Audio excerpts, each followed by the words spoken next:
Good morning, friends. Welcome. Welcome to another OBEJournal 2018.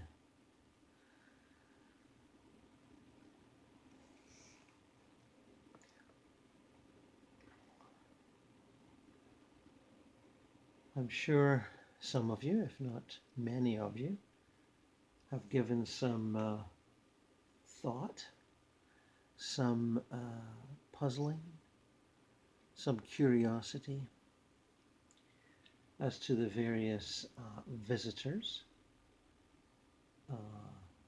entering and exploring our planetary space and its various levels of consciousness.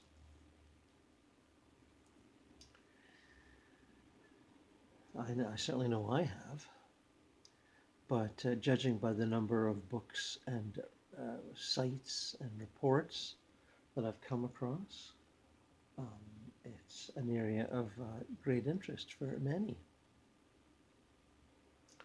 and an area of elaborate denial for others, not to mention the government, any government, who all seem to be convinced that if we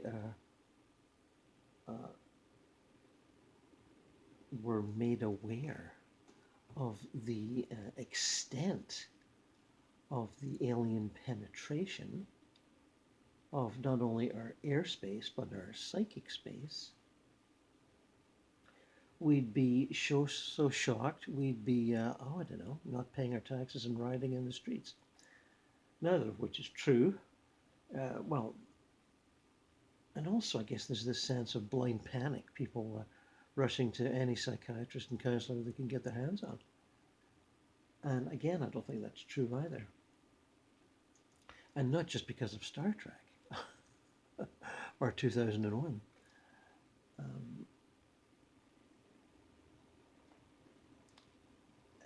The consternation would be more than mild, but I don't think it would be panic, unless the media whipped it into panic, which of course they're quite capable of doing.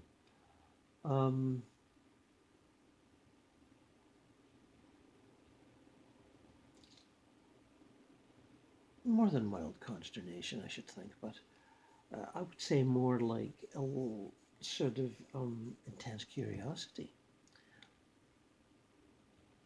How do these people live? What do they live for? What do they look like? How do their bodies work? You know, all that sort of thing. And judging from the reports that I have surveyed over the last few years, there's a not inconsiderable number of species visiting and interacting, and a variety of agendas at play. And not unlike ourselves. Not every tribe and nation and classification of human has the same agenda. Self-preservation, of course, but self-exploration, world exploration, progression and happiness of family life. A lot of us share that, but there's a lot that we don't share. There are those who would do anything to defend the realm, whichever realm they think needs defending. And others of us are quite happy to just let things rumble along. And feel that there is no sort of realm worth defending other than the peaceful coexistence of humans, animals, and nature. Although, as I watch this storm coming towards the Carolinas, I think the peaceful coexistence concept has to be put aside for a moment or two. But as you know, I've always been a little, you know, cynical perhaps about our automatic forgiveness of the destructiveness of nature. I think nature really should, and the beings that comprise nature, take a little more responsibility for their destructiveness rather than passing it off as though I was just obeying orders, you know. But that's another story. That's another video.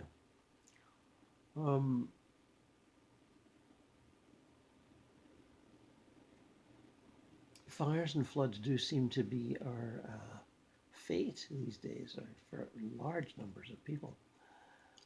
And I don't think it's global warming alone that's doing it. There is mismanagement of forest, for one thing. And this giddy construction of dwellings right on the seashore on flat land, which is never a good idea. But, you know, people keep seeming to want to do it. And they pay the price. So, anyway, I'm drifting a little here, as is my habit. But the entities and the extraterrestrial biological entities that are visiting and returning and interloping in our reality frame is more than I can deal with in one video, that's for sure. But projecting one's consciousness, and one doesn't always have to do this, when they come for you, as do a number of species, and accompanied by their beings from the future and military advisors. Those are called my labs, where our military guys come by to see what they've been up to and try to replicate their experimentation to see what they're finding out. Really sort of monkey see, monkey do at the worst level.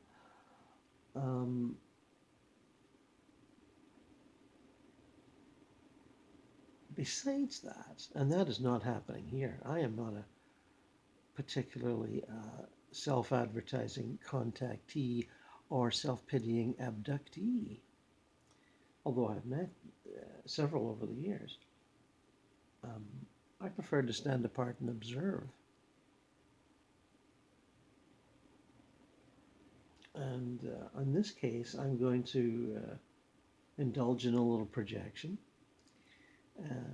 to an area that's, you know, beyond the purgatories and paradises and heavens, to an area that the Monroe people have labeled Focus 35. And that's several levels beyond, you know, Focus 27, where the park is, amongst other things.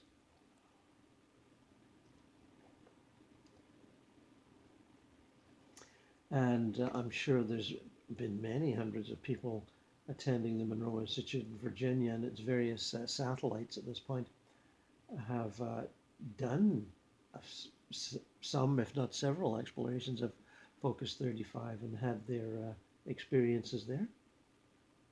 One sees references here, there, and there. Whether it's online or not, I'm not sure. But they do have a hemisync tape that guides you to that level, and I have used it in the past. And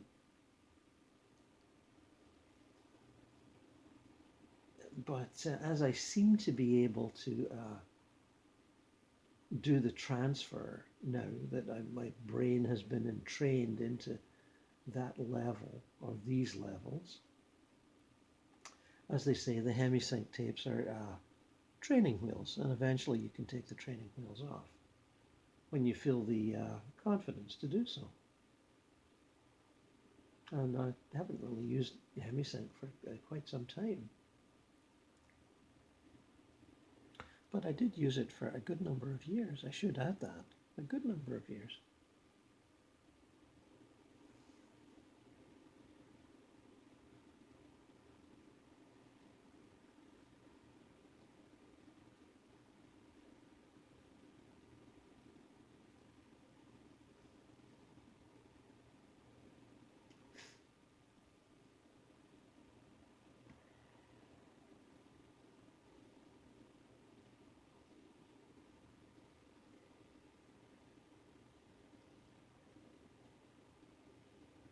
I seem to be first interacting with, I thought maybe, there's various descriptions of beings that we've come across. Tall blondes, Nordics, who are very humanoid, look very much like us, like tall, handsome versions of us. And as opposed to, whatever, praying mantis beings or reptilian beings who don't look the least bit like us. But still, I seem to be contacting one of them or interacting with one of them. And it's very definitely a being from our future. And he's smiling and nodding, yes, I'm a being from your future. And I say, just how far? And he says, oh, about 3000 AD, approximately. He said, I'm not anchored to any one timeline. And I said, I see. How exciting for you. And he says, you don't want me to explain that, do you? And I said, no, not really. I accept the fact that it's probably a little beyond my scope of understanding to be on more than one timeline simultaneously, or to hopscotch from one to the other. And he said, yes, but you will be able to do it in the future. You will be able to handle that level of multidimensionality, as I do now. And I thank him for the vote of confidence. I'm picking up on his sort of bemused attitude, I think. Yes, he's saying, yes, Gordon, you have contacted me before, although you haven't remembered, and that is why you're here now. And I said, well, surely not just for my benefit. And he said, no, obviously it's for the benefit of others who were watching. So, okay.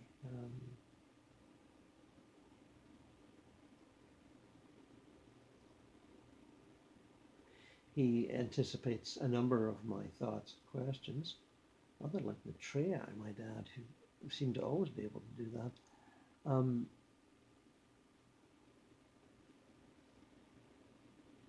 No, our world will not suddenly transform into a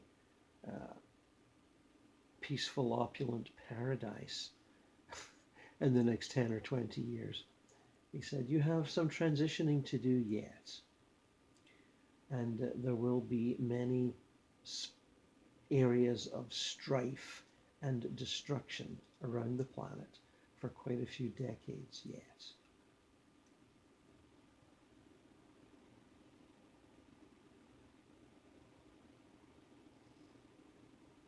What are those areas? He's saying, you want to know what those areas are so that you can run away from them. Well, he said, look around you now. It does not take a genius to guess where the troubles are and where they will continue. Use your intuition, he said. You've got loads of it. Don't use your sense of panic. Don't be a slave to that. Understand that you, at your level of evolution right now, in 2018, can anticipate the trouble spots, the developing trouble spots, the trouble spots that will remain trouble spots. And when you are anywhere near them, if you choose to do so, protect yourself with the white light that your inner divinity has blessed you with. That white light of love and understanding, which operates as a protective mechanism. Understand that it is always there for you, just as you would use it in a dangerous area or a so-called dangerous area of your own urban environment or rural environment. Use it as you lead your life and move around the planet if you have the willpower and finances to do so. Many of you do right now to take up careers elsewhere. We see much movement of younger human beings around the planet to extend their experience through their work life and their experience of travel. And we certainly do not wish to talk anyone out of this, but just to use your, as Gordon says, not only your bullshit detector, but your ability to discern and protect yourself from the lower vibrations of envy, jealousy, malice, ruthless ambition. You can glide through the raindrops, as they say about successful businessmen. You all have this ability. Use it. And have your experiences of other cultures and other modes of being. Have them in safety and pleasure and happiness. None of this is impossible. A challenge, maybe? Impossible? No.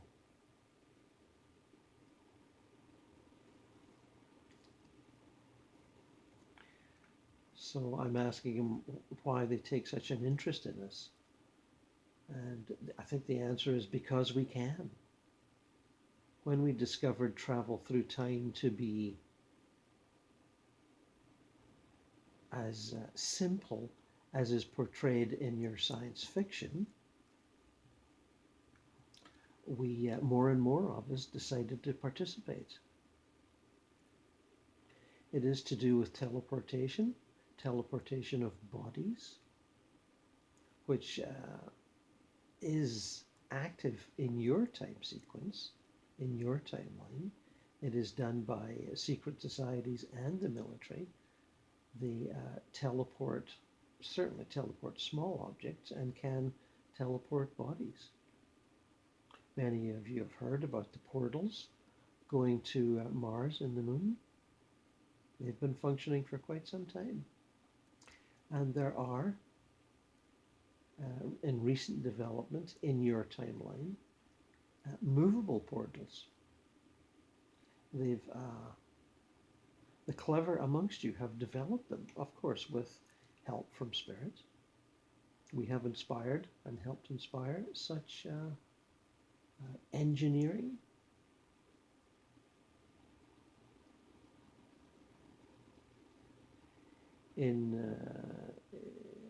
Just as you've been, those of you who push your curiosity limits have found out that a number of so-called abductees have been able, through invitation and complicity, to fly small craft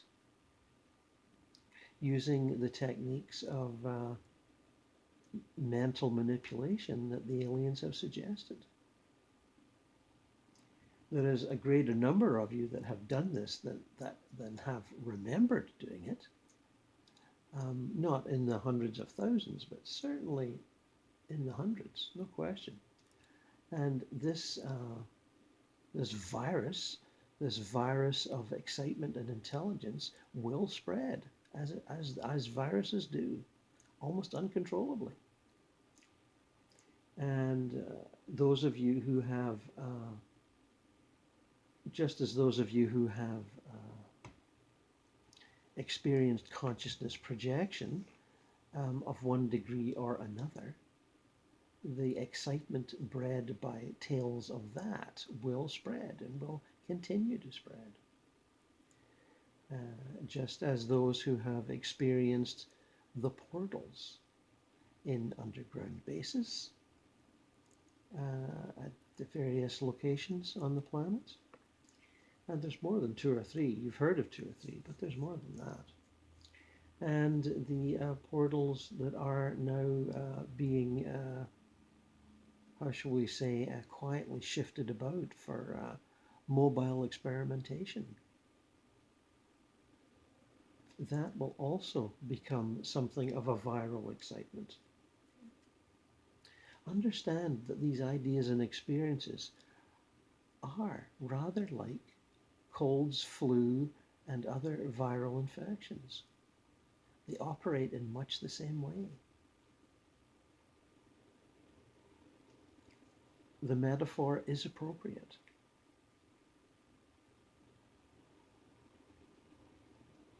In as little as 20 years, many, many will have experienced this. On the surface, you will be hearing about people living in space stations, people living in various constructions on the moon and Mars. 20, 25 years, it won't be long. And their realities as physical beings in these constructions will be still shielded to some degree. There will be various levels of disbursement of knowledge. The government will still desperately try to hang on to its secrets, or the governments and the militaries and the elite.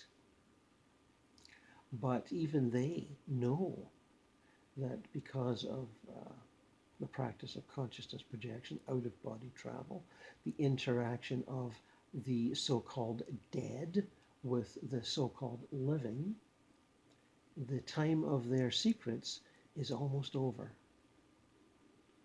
They will more and more cease to be effective as those of you who can intuitively perceive what's going on without the benefit of, how shall we say, questing intelligence and analytical sort of rationality through your direct intuition. Those of you will be able to, who have the bravery to exercise that, will understand what's going on without the reassurance of, headlines and investigative journalism. You will just know. Those of you who have had contact through lucid dream or otherwise with your family members, your dead family members, those of you who know will continue to know without the benefit of reassurance. And it is the same with these other experiences. You will know. You will not be talked out of it by propaganda or analytical psychology. You will know. That's what it's all about, knowing. Knowing without doubt. Just as we know without doubt that we can travel through time. And we do it because we can do it, because we enjoy doing it, and because we love to find out the deeper and deeper details of the evolution of spirit and form on planet Earth, and the various levels at which that evolution takes place, not merely the physical.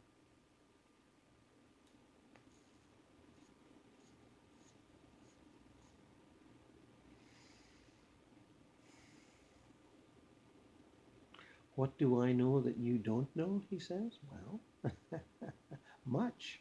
How much do you want to know? I say to him, I suspect that some of the audience would like to know how long our dependence on nutritional items that we call food will continue. And he said, well, for many of you, many years. It will lessen, but and you will eat for pleasure as much as nutrition, because you will learn, some of you, not all of you, to survive on the elements in the air. Some of you will have some health difficulties as you pioneer this, insisting that you can live on air when actually you're not quite ready. You're sort of halfway ready. But it can and will happen. Although the timeline on that is not quite, well, no timelines are set in stone, of course. As I, the being from the future, travel, I see such things happening, and would like to inspire you by saying that I see them happening, but not to delude you by saying it can be definitely determined to a certain year or a certain decade. As I say, some people will experiment and make themselves ill, sometimes seriously ill, by trying this a little before their time. And then others will shy off. The resistance to illness will be weakened because of these experiments, at least initially. So that again will put people off. But, there's always brave people want to climb the highest mountain in the coldest of weathers, and it will be the same with this experiment.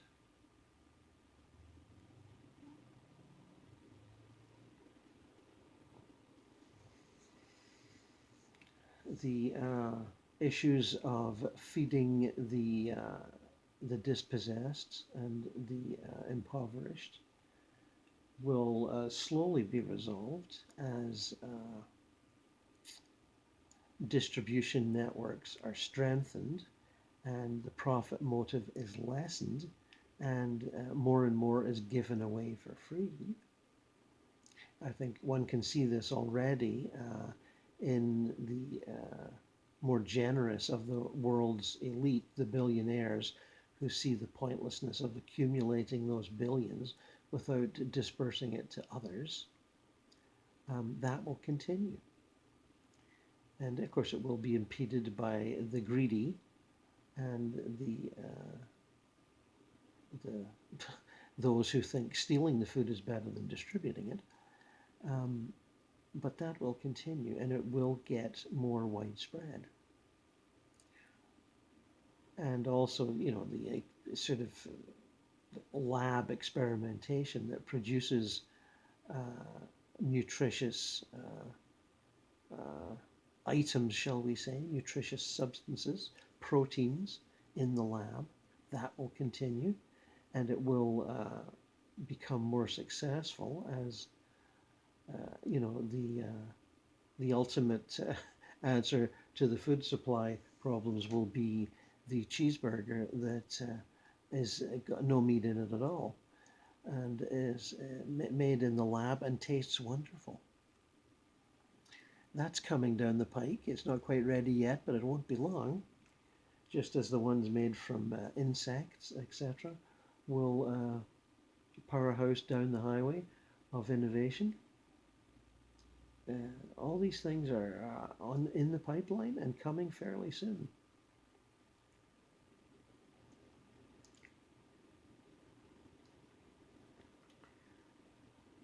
And some of you will be saying, well, it's easy for you as a being from the future, living on various timelines and hopscotching about, to be so positive.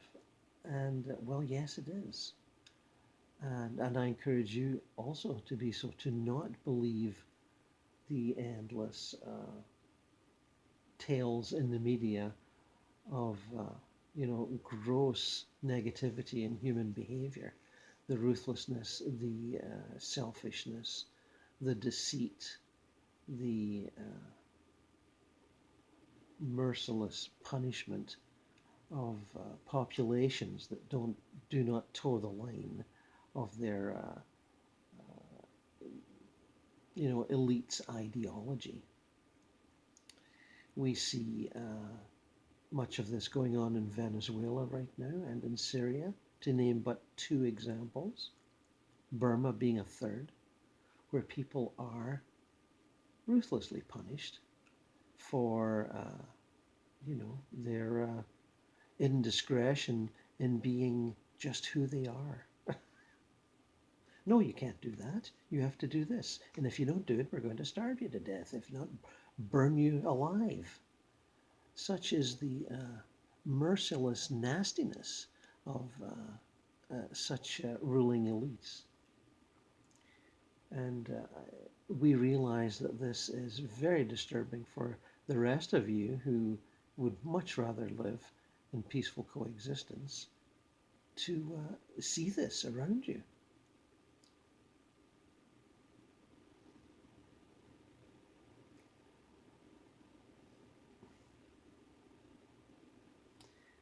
We understand that there is much to be troubled about and to be anxious about, but we also advise you that those who suffer will be taken care of in the spirit worlds of your afterlives and will return to happier,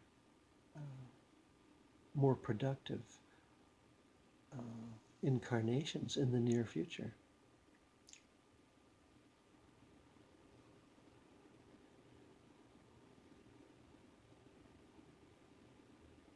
The geopolitical turmoil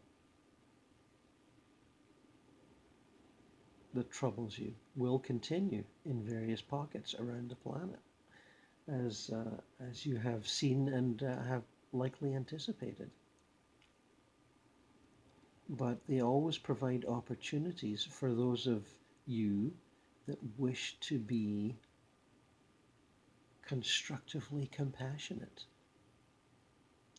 And include corporations and governments in that calculation, not just individuals.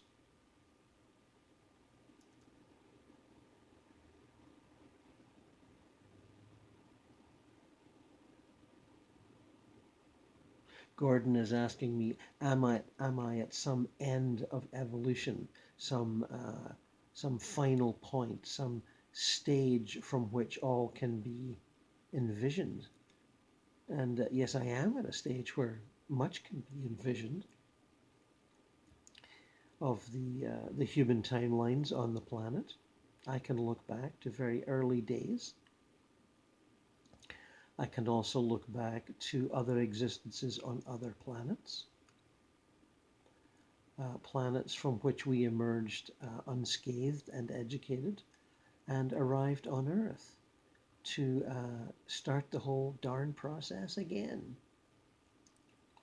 It has been a fascinating series of experiments, at least for this being who is speaking to you now.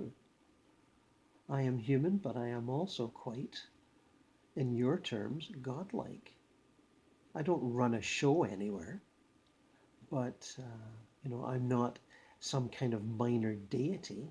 I am a free spirit that travels where it will and spreads its light where it will, as I do now. And if you feel inspired and enlightened, I would say that that is real. It is not an illusion. Understand that what I communicate is true and real. And all of you will arrive at where I am at some point in the upcoming decades and centuries. Well, perhaps decades is a little optimistic, but certainly centuries. Traveling on various timelines is possible. Some of you do it now when you're out of body and have memories of, marvelous memories of parallel existences. And that is true. It is not a dream. You are progressing to various levels of consciousness that are not physical and that appear to be in the future. And when you're at the level I am at now, This talk of future and past and levels is a little tiresome. One's consciousness and one's experience transcends those definitions. But we speak in those definitions to appeal to your comfort zone and your questing intelligence.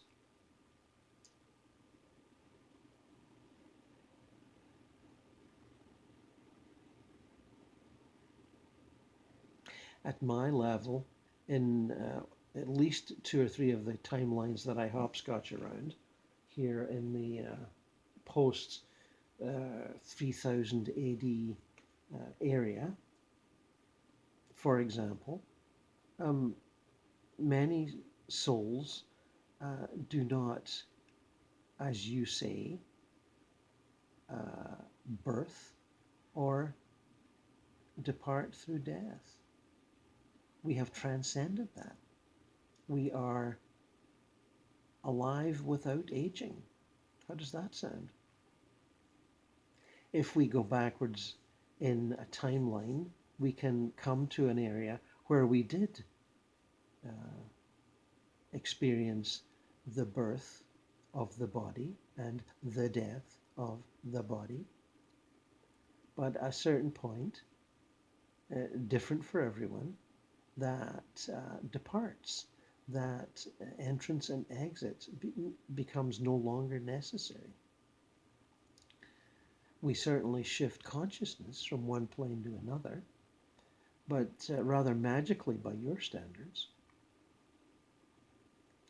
And certainly not everyone can do it. Not everyone chooses to do it. There are younger souls who are not quite ready for that. They live in a very futuristic paradise by your standards, but they are not beyond birth and death.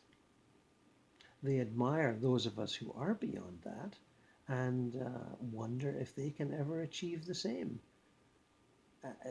And wonder as they limit themselves by saying, I'm not ready for that, I can't do that, I don't want to do that.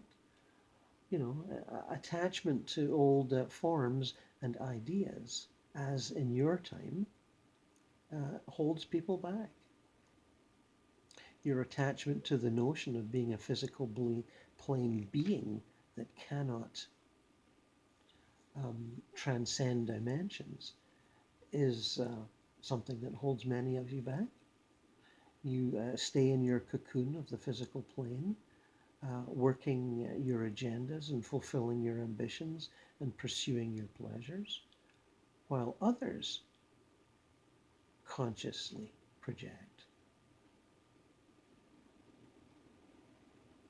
So it is the same in our timeline. Behavior patterns don't change. Experiences do. Experiences become elevated and progressed, but the psychological behavior patterns that are the launching pads for various incarnational experiments do not change, not that much. There are the timid and there are the adventurous.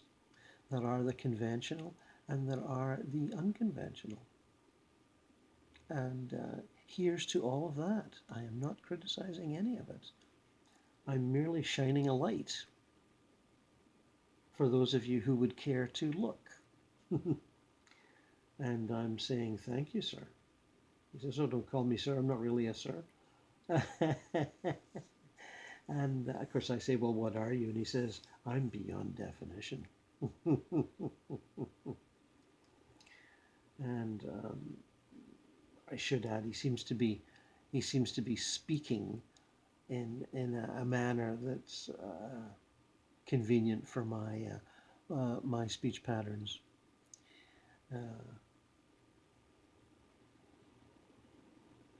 And he's also saying, I am not a he.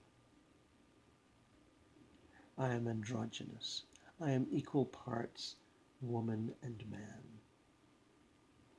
And he said, you can imagine what that means.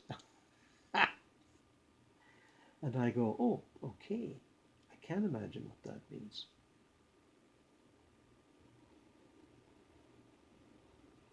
Even bisexuality is a bit of a cliche in my world, he says, as a parting word. And I think we can get the humor behind that, the cultural twist of that. And I get two images right now.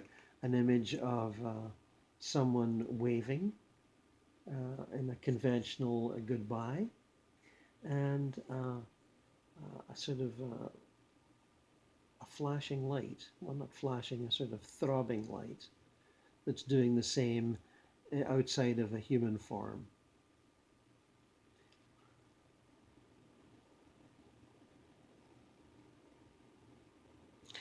And that, my friends, is not not our only visit to Focus 35. There will be more.